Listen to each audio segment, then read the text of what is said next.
Stody hazmat crews spent the night investigating a suspicious incident in a Richmond neighborhood. Just before midnight, emergency crews were called to the 6,000 block of Tesico Crescent. Police say someone threw an object into the house that emitted some fumes. 4 people were taken to hospital, including 2 RCMP officers, but all of them have been released. Investigators will be back on scene later this morning. Vancouver police are investigating an overnight stabbing on the city's east side. It happened in the 1100 block of Cotton Drive, which is near Commercial. There are several reports the man was stabbed in the face and throat, but that has not been confirmed by police. Officers spent the night scouring the scene looking for evidence. There's no word on if a suspect has been taken into custody or any information on the victim's identity. A decision is expected by the Vancouver Police Board today. It surrounds a complaint filed by the Pivot Legal Society and the Vancouver Area Network of Drug Users. It claims officers are unfairly targeting residents of the downtown east side when it comes to bylaw tickets. Greg Harper is live in the downtown east side with more. Greg. Kyle, we're here on Hastings Street this morning, and as you go further west along Hastings, the speed limit is reduced to 30 kilometers an hour. There's a lot more people as you go further west, a lot more pedestrians, and residents of the downtown east side are being targeted by the Vancouver Police Department, according to Pivot and the Vancouver Area Network of Drug Users, who have filed a complaint. They claim that 95% of all the tickets for illegal vending and 75% of the tickets for jaywalking in the city are issued in the downtown east side. The VPD is saying that a pedestrian is over 3,000% more likely to get struck by a vehicle in the downtown east side. The VPD also saying that the issuing of jaywalking tickets has worked, reducing the amount of injuries to pedestrians and the amount of pedestrians who have been killed as well compared to previous years. The Vancouver Police Board will be making a decision on this complaint later this afternoon. The VPD is recommending this complaint be dismissed. Kyle? All right, thanks for that. Greg Harper live this morning on the downtown east side.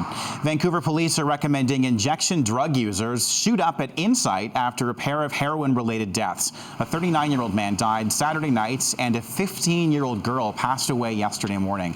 Neither of the deaths happened on the downtown east side. Police say both were alone at the time, so they're suggesting the safe injection site as a way of dealing with potential overdoses. Investigators in Washington, D.C. are still trying to establish a motive in the mass shooting at the city's Navy Yard that left 13 people, including the lone gunman, dead. The gunman has been identified as 34-year-old Aaron Alexis. He was a defense contract employee and former naval reservist who acted alone.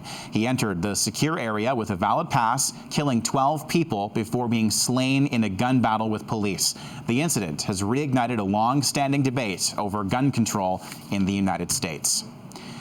Devastating flooding across parts of Colorado has left 8 people dead and destroyed around 1,600 homes. Search and rescue teams finally caught a break yesterday as a week of torrential rain finally gave way to sunshine and clear skies.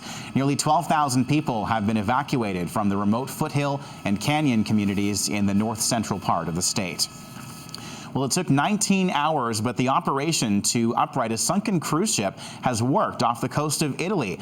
As you can see, the Costa Concordia cruise ship now upright off Italy's Tuscan coast. In this time-lapse video, you can see the system of cables, pulleys, and counterweights used to right the vessel, as well as some help from an underwater laser scanner developed by a tech firm in Waterloo, Ontario. 32 people were killed when the cruise ship hit a reef and capsized in January of 2012. The wreck will stay in place for several more months until it stabilized and refloated.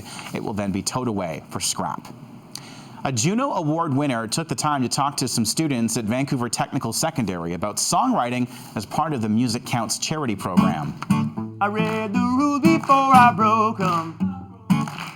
I broke the chains before they choked me out. David Miles is best known for his chart-topping hit collaboration Inner Ninja with Canadian rap star Classified. The charity honored Mark Reed, the Fine Arts Department head at Vancouver Tech, with its Teacher of the Year award. He gets a $10,000 check plus a $10,000 contribution to his school's music program and an all-expense-paid trip to the Junos. Carly Rae Jepsen gave a songwriting workshop here a few years ago before the world really knew about her. And it's exciting to see people like that and people like you coming in today to talk to the kids, because we'll never know where you're destined for, but it's probably somewhere pretty awesome. That's your news at 6:35 with a look at your sports now. Here's James Cebulski over in the Sportsnet Connected studios. James?